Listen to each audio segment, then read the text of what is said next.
The great outdoors is a pleasure for many, so imagine yourself descending down a picturesque mountainside and along a beautiful river over the course of several days. Doing so, however, after witnessing all of your companions lose their lives under bizarre and horrific circumstances.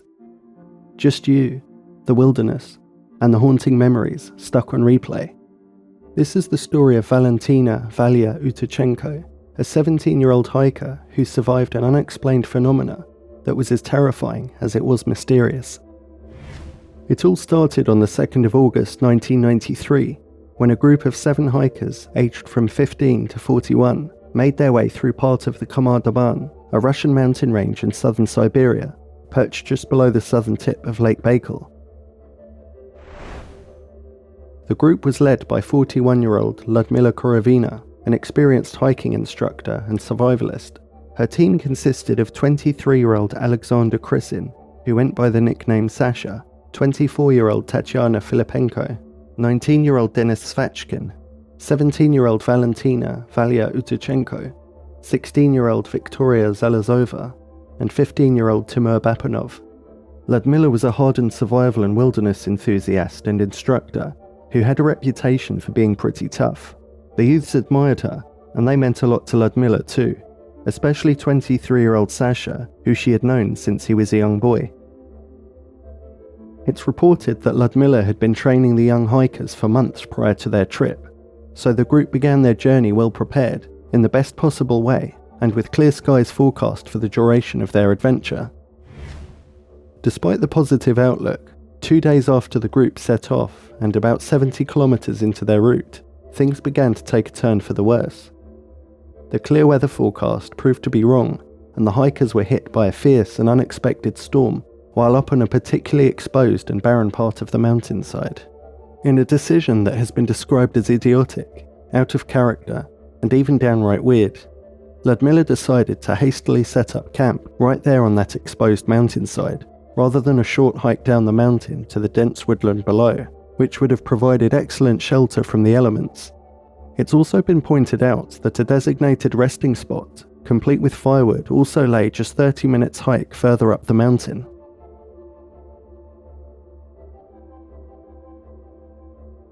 Due to weather conditions, they were not able to get a fire going that night, but they all remained positive and rode out the worst of the storm. It's unclear exactly what happened between the previous night and the group starting their descent down the mountain the following morning, but in a written statement for the authorities, 17-year-old Valentina revealed that 23-year-old Sasha had complained of being wet and freezing, and this had prompted the group's hasty departure. Within minutes of leaving, Sasha, the young man Ludmila had known since he was a child, had begun stumbling about and then suddenly collapsed. His mouth was foaming and he was bleeding from the nose. Ludmila rushed over and held him as he lay. His eyes were wide. She felt for a pulse, but there was none. Their leader then instructed Valentina to take Victoria, the youngest girl, with her, and this is when all hell really started to break loose. Victoria suddenly bit Valentina as she tried to guide her down the path. The group's leader herself began feeling unwell and called for help from the others. She then started foaming at the mouth too, accompanied by bleeding from the nose. Soon she was slumped over the body of 23-year-old Sasha, succumbing to the same fate. It looked to Valentina like a strange sickness or hysteria was sweeping through the group. While all this was going on, as if struck by madness, Tatyana reportedly ran off towards some rocks and frantically started smashing her head against them. She too was foaming at the mouth and bleeding from the nose. Denis had run off behind some stones and had climbed into his sleeping bag, also succumbing to the terrifying sickness. It's unclear what exactly happened to the two youngest of the group, 16-year-old Victoria and 15-year-old Timur, but it's understood that they met the same horrendous fate as the others.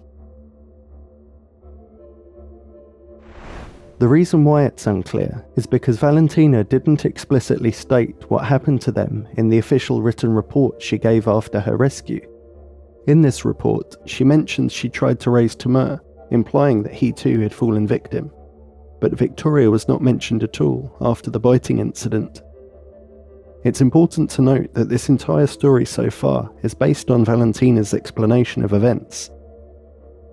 Other retellings of this story have included extra details, such as the victims clutching at their throats and bleeding from their eyes and ears, and other such symptoms and effects, but we couldn't find any official statements or other evidence to support this, so we didn't include it here. Feel free to correct us in the comments if you know otherwise. Back to Valentina's story. So after witnessing the shocking scenes of her fallen comrades unfold, she began to run down the mountain, perhaps wondering when it would be her turn. After a while, she stopped to catch her breath and waited, but the symptoms never came. Valentina set up shelter right there where she rested and fell asleep exhausted, her mind in total disarray. When she woke up, the plucky young lady realized that she had no other choice but to return to the location of her friends to retrieve their supplies and a map in order to survive. Retracing her steps up the mountainside, she reached the site and saw her friends again, all lying still, in the same places they had fallen the day before. She took the supplies and decided to head for the closest river.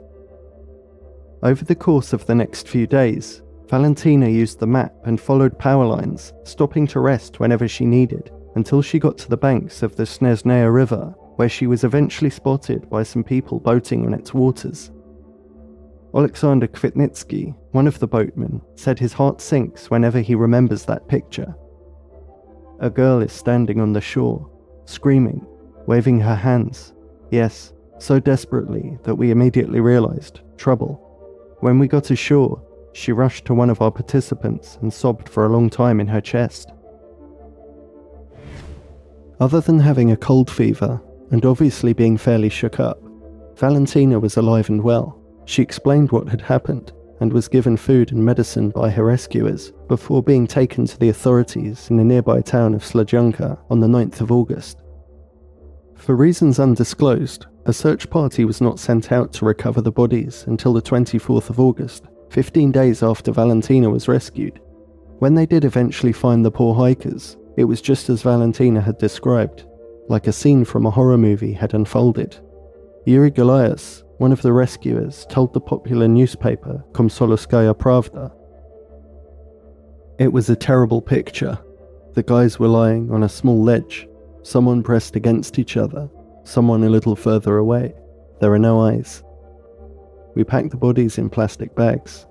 When we flew to Ulanud, the smell in the helicopter was impossible. The official report was released, stating that the autopsies showed that all the hikers had died from hypothermia. Pathologists also noted that each of the hikers had suffered from pulmonary edema and changes in the heart, liver, and lungs, characteristic of protein degeneration. To some natives of the area, those who believe folk stories and local tradition, it was obvious what had happened to the hikers.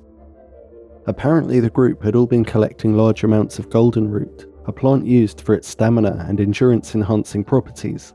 The belief is that they intended to sell it for profit, instead of only taking enough for their own needs. To the local folk, clearly the mountain had punished the hikers for their greed, and they ended up paying with their lives. A novel and interesting explanation, but not a favourite among the scientifically minded. One often touted theory, seemingly grounded in science, is that the illness was caused by exposure to toxic water originating from Lake Baikal, but surely this would have affected everyone, including Valentina, if it had rained down on them after precipitating or had somehow gotten into their water supplies. That being said, further reading on the subject of Lake Baikal actually proved that rather than being a dangerous and toxic threat to mankind, as some would have you believe, the lake is actually a beautiful natural wonder, teeming with plant and animal life, and home to thousands of species. Another theory to explain the incident is an outbreak of rabies, and given that Victoria suddenly bit Valentina for no apparent reason, and also the fact that stricken group members were foaming at the mouth, you can see why people might think rabies was to blame. It does, however, seem highly unlikely that so many of the group had caught rabies in the first place, and then started presenting the symptoms all around the same time. Rabies is also something that would presumably have been evident in the post-mortem investigations. Some other theories discussed online suggested that the hikers may have seen something they shouldn't have. Perhaps due to the sudden weather change, the group had to take a different route than usual, and maybe they stumbled into the military or some other government agency up to something nefarious, and then were taken care of.